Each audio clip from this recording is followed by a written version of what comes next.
আপনারা হিন্দু মহাজোটের মহাসচিব যিনি, আমি সম্মান করি তাকে, ওনার নাম হচ্ছে গোবিন্দ চন্দ্র পরামানিক। কয়েকদিন আগে 3 দিন আগে মনে হয় একটা লাইভে এসেছিলেন, বলছিলেন বাংলাদেশ জামাত ইসলামী যে সমস্ত কাজগুলো আগস্টের 5 তারিখের পর থেকে তারা দেখিয়েছে এবং এর আগেও তারা যা করেছে তাদের উপর আমাদের বিশ্বাস আছে এরা যদি রাষ্ট্রীয় ক্ষমতায় যেতে পারে এই দেশে আমরা অন্য ধর্মের যারা আছি সবচেয়ে বেশি নিরাপদে থাকব।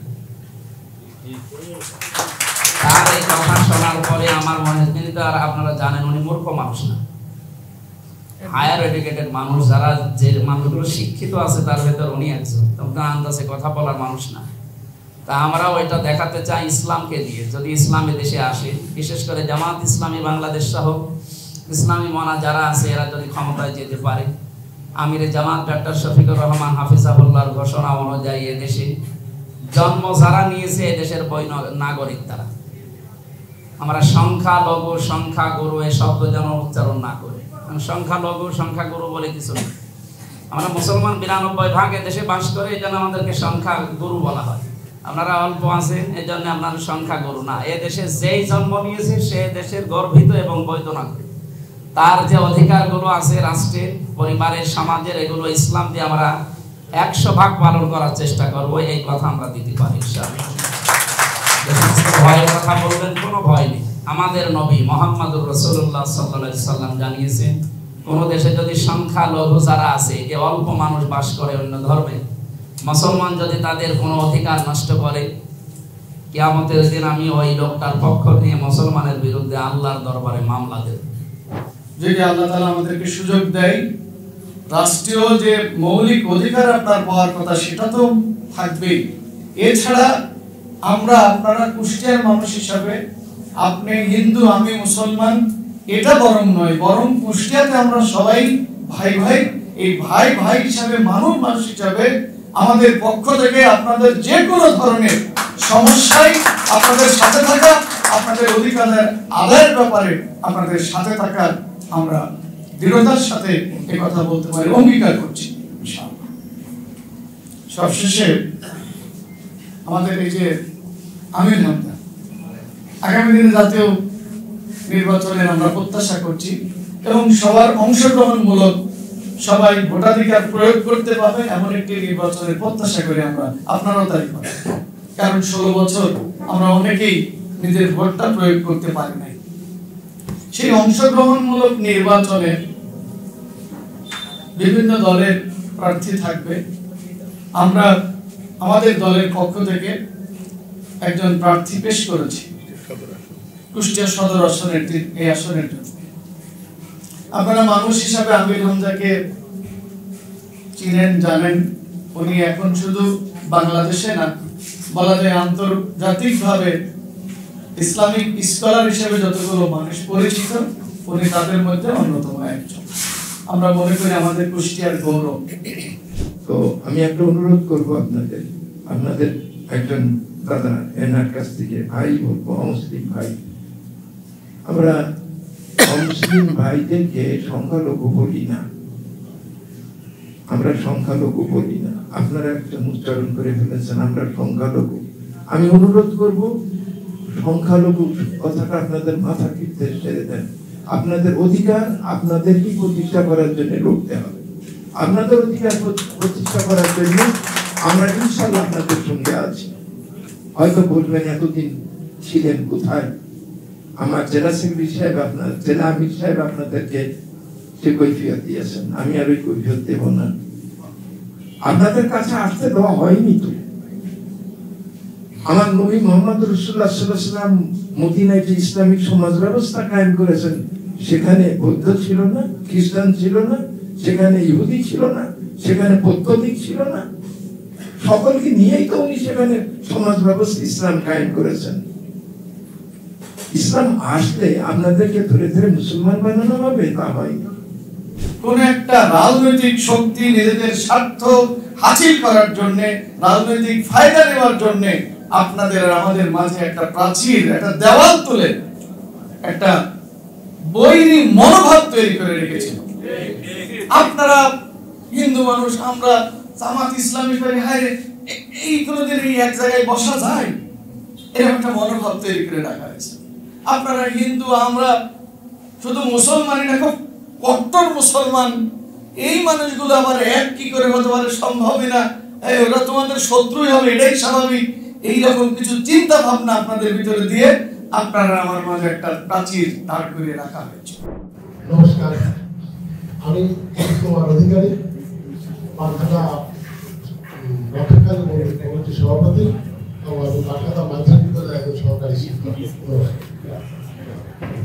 নমস্কার, আমি গৌতম কুমার অধিকারী, বারখাতা রক্ষাকালী মন্দিরের সেক্রেটারি এবং একজন ব্যবসায়ী। নমস্কার, আমি দীপঙ্কর শর্মা, উত্তর লাইন সার্বজনীন পূজা মন্দিরের প্রসাধক।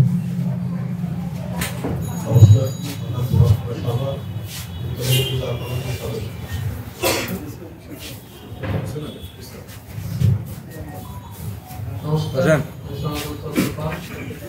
লাইন পূজা কমিটির সদস্য।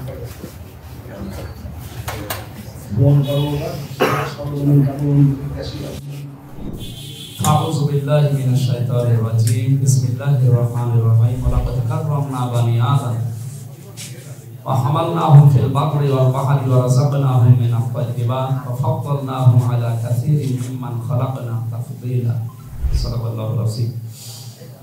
গণমানুষের দল বাংলাদেশ জামাত ইসলামী কুষ্টিয়া জেলা শাখা শহর শাখার উদ্যোগে আয়োজিত ভিন্ন ধর্ম অবলম্বীদের সাথে মত বিনিময় সভার সম্মানিত সভাপতি, প্রধান অতিথি, আমাদের অভিভাবক অধ্যক্ষ এ.কে.এম. আলী মহসিন স্যার, উপস্থিত আছেন বাংলাদেশ জামাত ইসলামী জেলার সম্মানিত আমির অধ্যাপক মাওলানা আবুল হাসিম স্যার, উপস্থিত আছেন অধ্যাপক সোজাউদ্দিন জোদ্দার, বাংলাদেশ জামাত ইসলামী কুষ্টিয়া জেলা শাখার সেক্রেটারি, উপস্থিত আছেন সহকারী সেক্রেটারি খায়রুল ইসলাম রবিন ভাই, মাসহারুল হক, মমিন ভাই সহ অন্যান্য নেতৃবৃন্দ, সামনে উপস্থিত বিভিন্ন ধর্মে বিভিন্ন দায়িত্বে থাকা মানুষেরা এবং আমার অন্যান্য ধর্মের বিভিন্ন প্রতিষ্ঠানের দায়িত্বে যারা আছেন সবাইকে ইসলামের সম্ভাষণ জানাচ্ছি। আসসালামু আলা মান ইত্তাবাআল হুদা।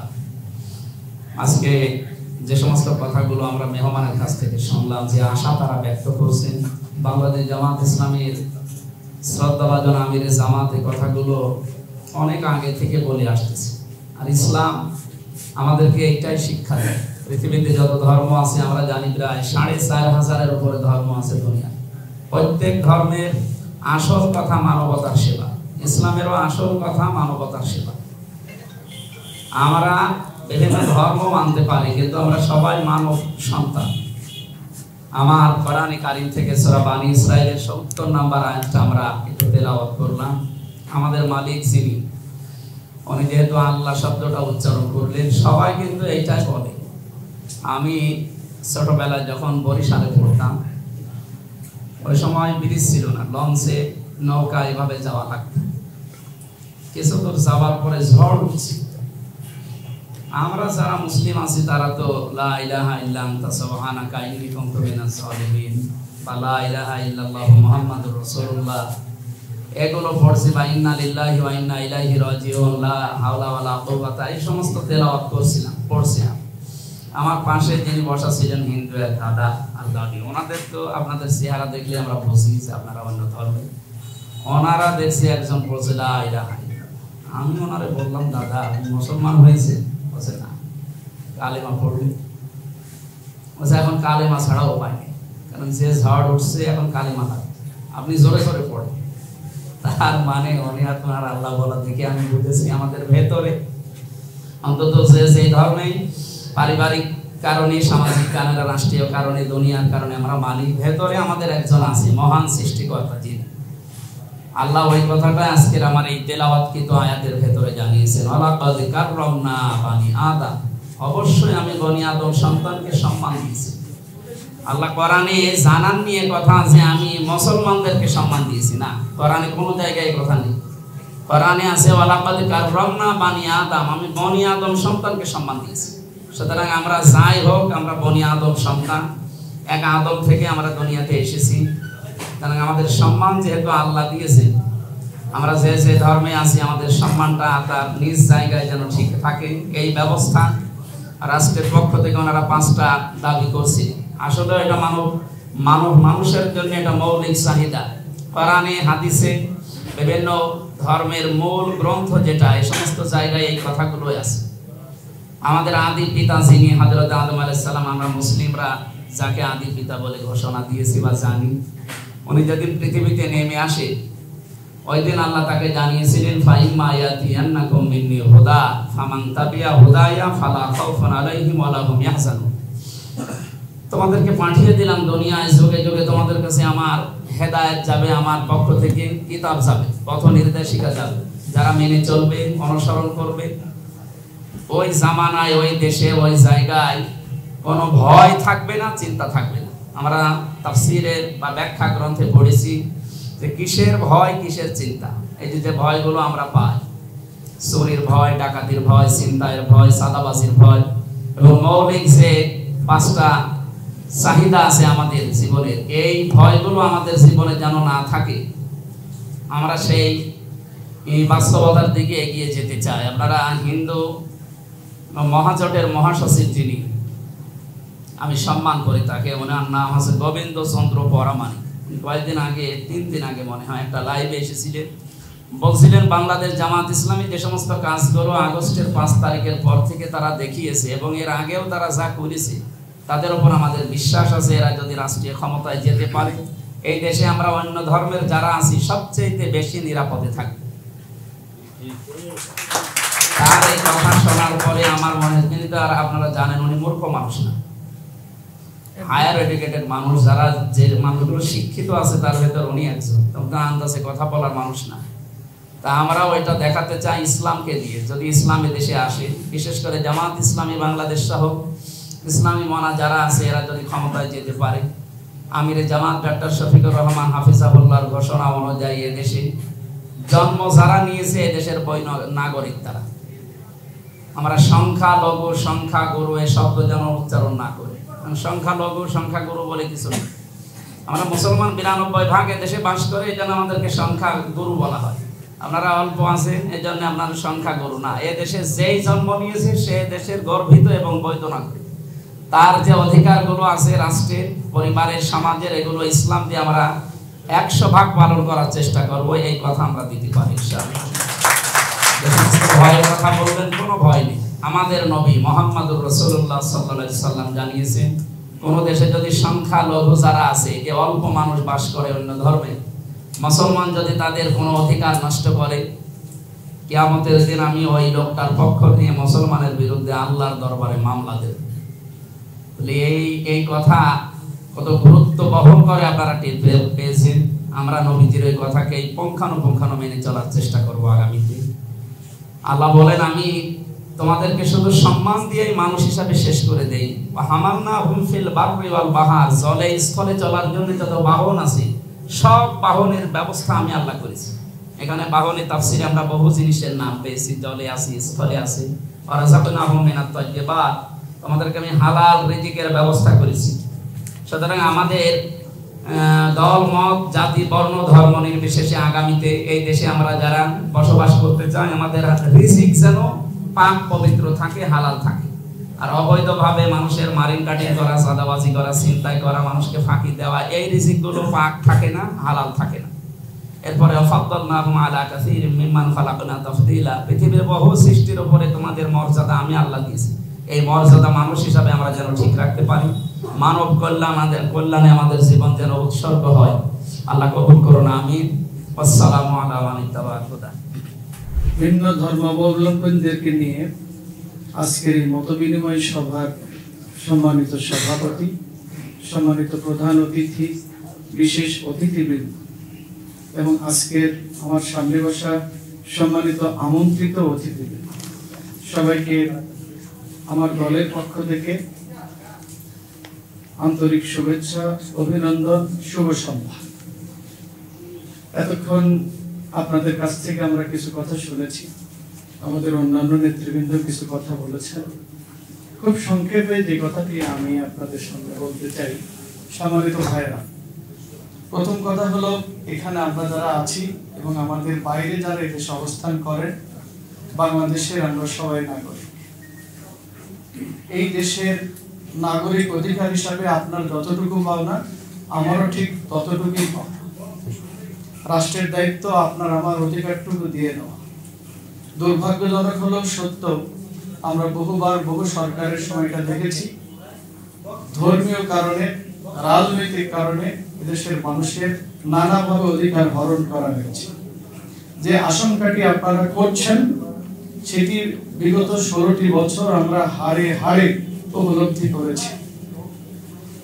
আমাদের অপরাধ, আমরা এদেশে জামাত ইসলামী করি, এই জন্য আমাদের এই সোনার ছেলেরা বিভিন্ন পরীক্ষায় ভালোভাবে যোগ্যতার পরিচয় দেওয়ার পরও বারবার তারা বঞ্চিত হয়েছে, তাদেরকে চাকরি দেওয়া হয়নি। অপরাধ, তারা শিবির করে, আমরা বঞ্চিত হয়েছি। বঞ্চনার কি যন্ত্রণা এটা আমরা জানি। সুতরাং আমরা আপনাদেরকে নিশ্চয়তা দিতে পারি যে আল্লাহ তাআলা যদি আমাদেরকে দেশ পরিচালনার সুযোগ দেন, আপনারা আমাদের দ্বারা বঞ্চিত হবেন না। 2 নম্বর বিষয় হলো, আপনারা নিরাপত্তা নিয়ে ভাবছেন। আমরা কথা দিতে পারি, কথা দেব কেন? আমরা কাজ করে ইতিমধ্যে দেখিয়েছি, আপনারা নিজেরা তার সাক্ষী। এই আগস্ট বিপ্লবের পরে দেশে যে অবস্থান তৈরি হয়েছিল, সে সময় এদেশের অনেক মানুষই, বিশেষ করে আপনারা, অনেক আতঙ্ক এবং শঙ্কার মধ্যে ছিলেন। আপনারা সাক্ষী দিবেন, ওই সময় আমরা আপনাদের খোঁজ খবর নেওয়ার চেষ্টা করেছি।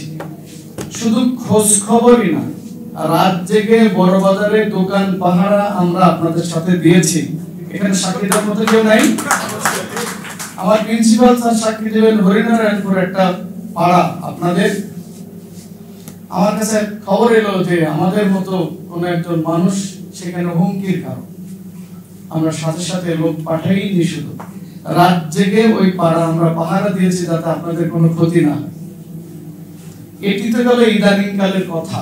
আপনাদেরকে যদি আমি জিজ্ঞাসা করি, বাংলাদেশ জামাত ইসলামী এদেশে নতুন তো রাজনীতি করছে না, হয়তো আমরা ক্ষমতায় যাই নাই। আপনারা একটু বুকে হাত দিয়ে বলেন, জামাতের কোন নেতা কর্মী দ্বারা আপনারা কি নির্যাতিত, নিপীড়িত, বঞ্চিত অথবা আপনাদের জবরদখল এই জাতীয় কিছু হয়েছে? আমার মনে হয় আপনারা বলতে পারবেন না। তো সুতরাং যেটি অতীতে আমরা কোনোদিন করি নাই, আজকে এই কথা আল্লাহর উপরে ভরসা করে বলতে পারি, আমাদেরকে যদি আল্লাহ ক্ষমতায় দেয়, ক্ষমতায় গেলেও আপনারা আমাদের দ্বারা এই কাজটি পাবেন না। 3 নম্বর বিষয় হলো, সম্মানিত ভাইরা, আমাদের আমি ডাক্তার শফিকুর রহমান ডাক্তার মানুষ, এই দেশে আজকে ওনারা নিয়ে আলোচনা হয়, সমালোচনাও হয়। আপনারা সবাই ব্যক্তিগতভাবে এজ এ ম্যান হিসাবে একটু ভাবেন যে ডাক্তার শফিকুর রহমান একজন নেতা, তার আচার আচরণ, তার কথাবার্তা, তিনি যা বলেন, তিনি কি করেন, আমরা তার দলের কর্মী হিসাবে তাকে শতভাগ অনুসরণ করার, ফলো করার চেষ্টা করি। সুতরাং ওনাকে আপনারা যেভাবে দেখছেন, যেভাবে পাচ্ছেন, আমার বিশ্বাস আমাদেরকেও আপনারা সেভাবে দেখতে পারেন, সেভাবেই পাবেন। উনি বলেছেন যেখানে ধর্মের ভিত্তিতে কোনো বিভাজন নয়, আমরা সবাই বাংলাদেশের নাগরিক, আমরা সবাই মিলে দেশটাকে এগিয়ে নিতে চাই, করতে চাই। আমাদের বক্তব্য এই কুষ্টিয়াতে আপনারা যারা আছেন, আমরা যা আছি, আগামী দিনের একটি সুন্দর কুষ্টিয়া করার জন্য আমরা আপনারা সবাই মিলে একসাথে হয়ে কাজ করতে পারি এবং এটি করা সম্ভব। সম্মানিত ভাইরা, এরপরে যে কথাটি বলতে চাই, আপনাদের বহুজনের মুখে কথা আমরা শুনেছি, আপনারাই বলেছেন, আপনাদের বড় বড় মাপের জাতীয় নেতৃবৃন্দ বলেছেন যে আমরা যাদেরকে বেশি ভালোবেসেছি, যাদের কাছে, যাদেরকে নিজেদের আত্মার আত্মীয় মনে করেছি, তাদের দ্বারাই আমরা বেশি নিগৃহীত হয়েছি, নির্যাতিত হয়েছি, বঞ্চিত হয়েছি, আপনারা বলেছেন। সম্মানিত সুধী মণ্ডলী, আমরা এই জায়গায় দাঁড়িয়ে বলতে চাই, আপনারা যাদেরকে ভালোবেসেছেন অথচ নিগৃহীত হয়েছেন, নিষ্পেষিত হয়েছেন, বঞ্চিত হয়েছেন, আপনাদের অধিকার হরণ করাই শুধু হয়নি, আমাদের কাছে বহু খবর আছে আপনাদের অনেকেরই ঘর বাড়ি জমি জিরাত ইত্যাদি দখল করা হয়েছে, এটা আমরা জানি। আমি আবার এখানে প্রশ্ন রেখে বলতে চাই, সেখানেও আমাদের কাউকে আপনারা সম্পৃক্ত পাবেন, বরং আমরা আবার এই জায়গায় কথা দিতে পারি, যদি আল্লাহ তাআলা আমাদেরকে সুযোগ দেয়, রাষ্ট্রীয় যে মৌলিক অধিকার আপনার পাওয়ার কথা সেটা তো থাকবেই। এছাড়া আমরা আপনারা কুষ্টিয়ার মানুষ হিসাবে, আপনি হিন্দু আমি মুসলমান এটা বরং নয়, বরং কুষ্টিয়াতে আমরা সবাই ভাই ভাই, এই ভাই ভাই হিসাবে মানুষ হিসাবে আমাদের পক্ষ থেকে আপনাদের যে কোনো ধরনের সমস্যায় আপনাদের সাথে থাকা, আপনাদের অধিকারের আদায়ের ব্যাপারে আপনাদের সাথে থাকার আমরা দৃঢ়তার সাথে এই কথা বলতে পারি, অঙ্গীকার করছি ইনশাআল্লাহ।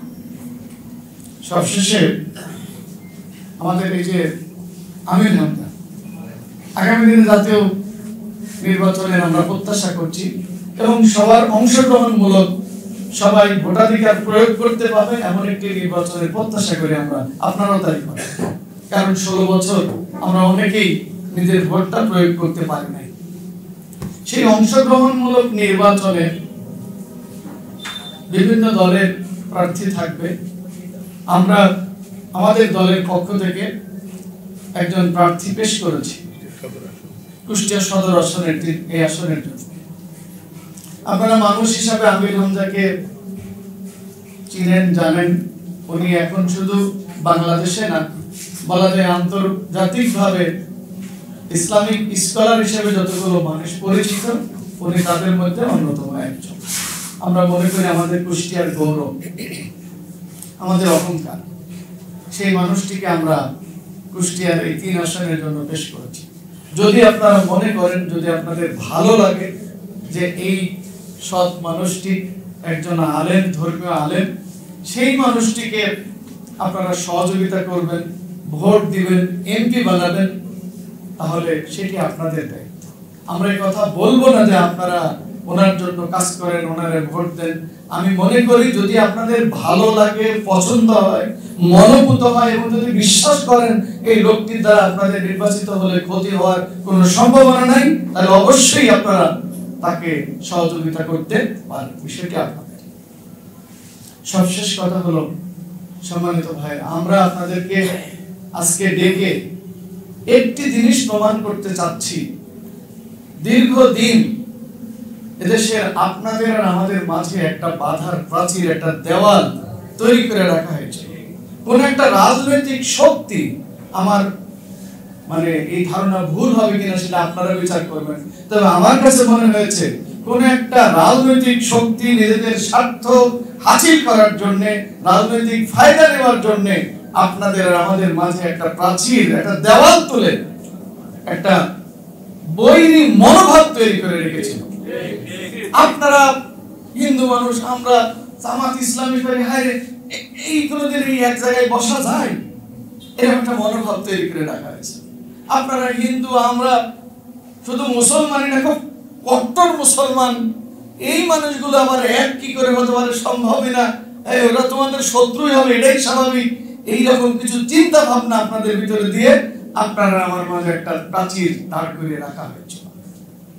আজকে এই সমাবেশ, এবং আমি তো ভাবতেই পারছি না সত্যি আপনাদের কি বলে মোবারকবাদ জানাবো।